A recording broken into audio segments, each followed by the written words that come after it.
Do too many of your races end with a walk back to the finish? Well, you're not alone.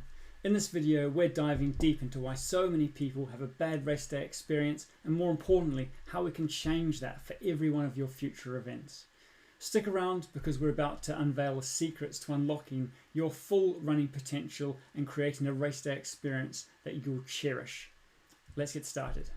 Hello, my name's Connor Graham. I'm a running coach, and I'm going to talk to you about an experience I had when I was just 11 years old. It basically resulted in me quitting my cross-country running, gone on to become the head coach at Cheltenham Running Club, a club which I started myself. We have over 200 members of the club. So I can vividly remember the day. I was 11 years old. I had smashed myself in this cross-country race. Obviously, at that age, it feels like a long way. It was probably 3 kilometres. I can remember a big hill at the old McAllister Park in Wellington, in New Zealand, that we had to run up and down, zigzagging down the hill. And I can remember hurting a lot, my lungs going crazy. And then we had a lap of the sports field to finish. So a nice and flat field, but pretty much as soon as we hit that field, I could just remember my legs just feeling so heavy. My lungs were still going crazy. And all of a sudden people were passing me. And I was thinking, well, it's all right, I'll just run faster. But I couldn't. I could not figure out how to make myself run faster. And actually, I was in enough pain that I just didn't actually want to run faster. I didn't, although I wanted to finish the race faster, I didn't want to get past anymore. I didn't want to bring on more pain, and I physically didn't have the ability to run faster and catch up with what was literally tens of children that were just running past me to the finish line. And even with the finish line in straight, this thought of a sprint finish, giving it everything I've got, I just didn't have it in me. And that day I decided to stop cross-country running and all running, really. I mean, I went on to play plenty of sports through school, but I switched to team sports, racket sports, water sports, anything that didn't involve me having to run for, well, I won't say hours, but minutes and minutes and minutes to a finish line. I mean, at the end of the day, what is the point of putting yourself through all that pain, and you're not going to win the race? When do we want to put ourselves through pain with no real reward? I mean, yes, a participation medal may feel good. The fact that you finished the event may feel good. Maybe you've beaten your time, but at what cost? There are so many costs associated with absolutely flogging yourself through a race to get that piece of metal at the end. These days, a lot of adults put themselves through that pain because they want to shift the weight. Racing is a great opportunity to focus the mind, put a date in the diary, and go out and see what they can achieve after having done a whole bunch of training in building up to that race. The concept's fantastic. I personally love racing now, but I think that a lot of people could really benefit from changing the way that they approach the races so that they don't go through what I experienced as an 11-year-old. And I know a lot of you are experiencing regularly when you run in races. There are common challenges. I faced many of these in that event and building up to that event. And I know that a lot of adults, even with the vast quantities of YouTube videos and other resources, learning resources that are available to us to this day, still put themselves into that space that I was in, whereby they're finishing their race, not because they're enjoying it, or even because they think they're going to get a time that they're really proud of. It's purely just because pulling out is not a nice option. So the main thing I got wrong, as you've probably hopefully already figured out in that race, was my pacing was off. Okay, I didn't take the hills into consideration. I just went for it, and it lifted the intensity too high and basically obliterated my energy stores before that final lap of the park. And this is what people do, whether it's 5K, 10K, half marathon. If you look at the pace splits. So often it's split into 1K or 1 mile split times. You'll find that those times are generally a lot faster in the first half, so shorter time to finish each kilometer or each mile in the first half of the race, and a lot longer in the second half of the race.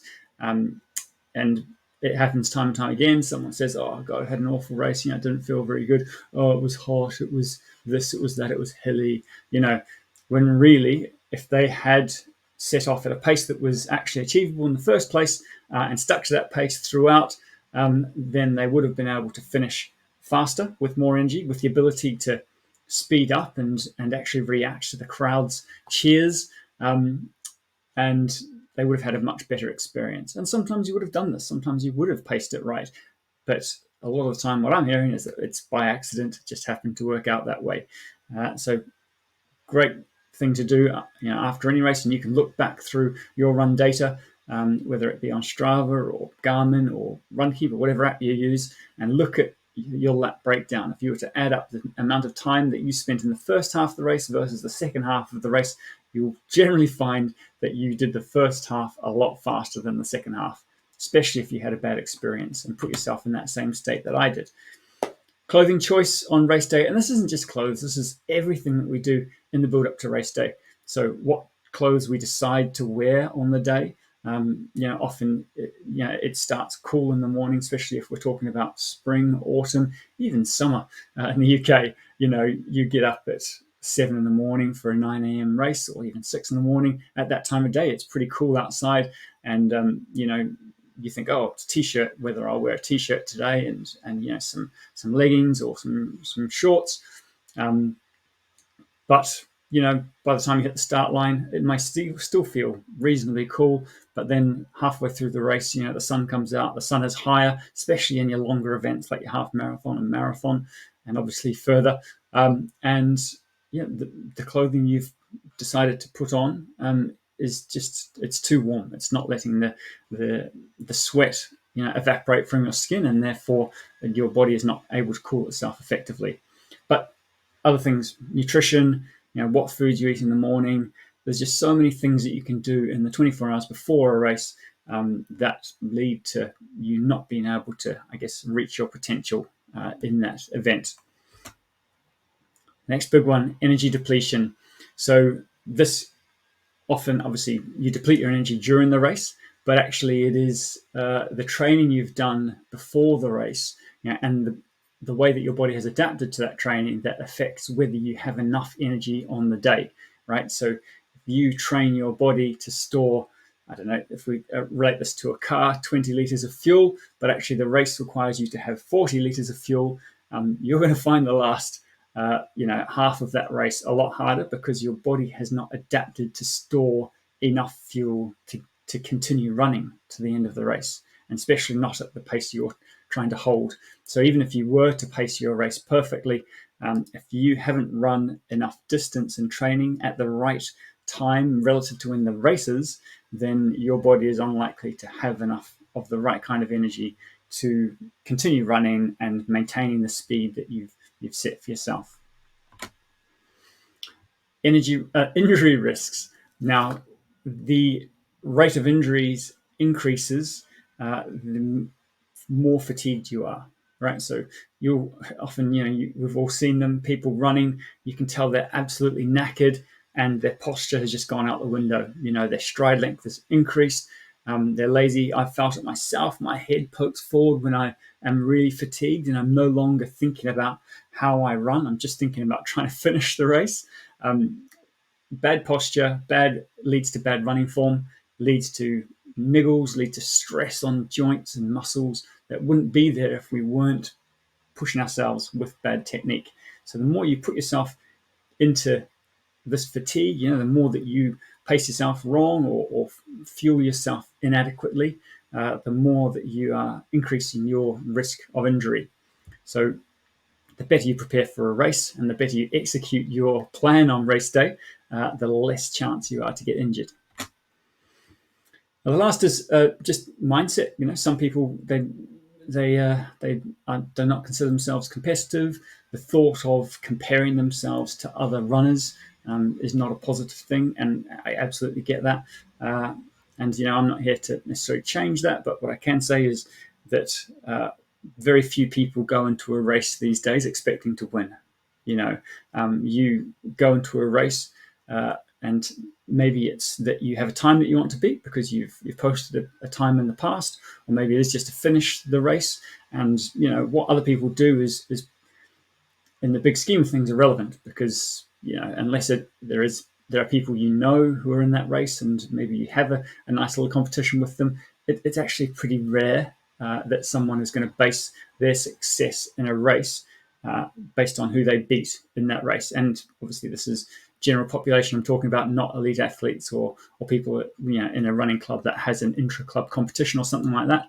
I'm more talking about your average person that enters big events with hundreds, if not thousands of people.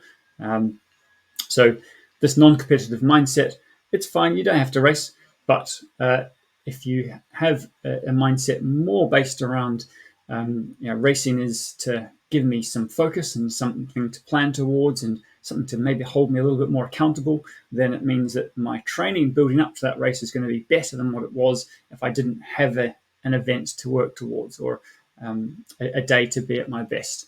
So we want to encourage more people to race, because it really does hold us accountable and help us do things better in everyday life, right? Not just in how we train, but how we live, what time we go to bed at night, whether we stay up and watch TV late, or stay on social media, or watching videos online, what we eat, how much alcohol we drink, how much water we drink, what we eat. It all is impacted generally positively in most cases by having a race that you're looking forward to, and one that you want to do well in.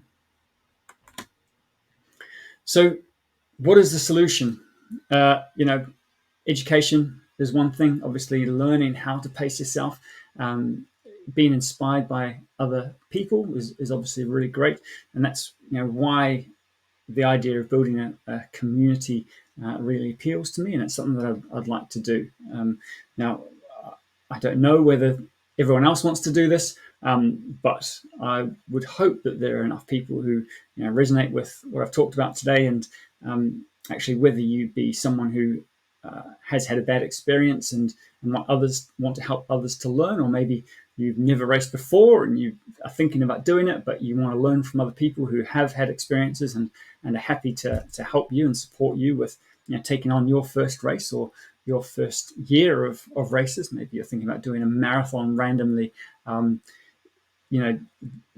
in a community online, where you can look at people's run data, whether it be screenshots or clicking a link to see, how their run went, and learning or watching videos where me or maybe another member of the community is dissecting a race, looking through, maybe it's their lap times, or how they pace themselves with regards to hills or the heat, or maybe it's looking back at their training and how well their training went building up to a race. Helping one another to learn from one another's experience can really help us to make better decisions when it comes to our own training and the way that we live our lives. So today, I'm putting it out there. I want to invite as many people as possible to join a free community. But first, we just got to get the interest levels. So register your interest. It's very easy. There's a form below, and if you just put in your name and email address, it just means that we know, based on how many people register their interest, whether this is a community that people would like to help me start. You don't need to be an experienced runner to join this community. You don't need to even want to learn anything new. If you feel like you know it all and you want to help other people, then by all means, we'd love to have you to support other people. So that's it from me. In summary, together we can upgrade the race day experience for as many people as want to learn and have that upgrade. Okay, I believe that too many people are forking out big money to run events, and then to have a negative experience, and that often puts them off running, and especially running in races, just like it did for me for so many years. I didn't get back into running races until, well, I'd been through all sorts of sports, and it was actually triathlon that led me back into running. So that wasn't until my 20s, late 20s, in fact, really, where I got back into running regular races. So I don't want that to happen to anyone else. I'd love for everyone to continue running and running races.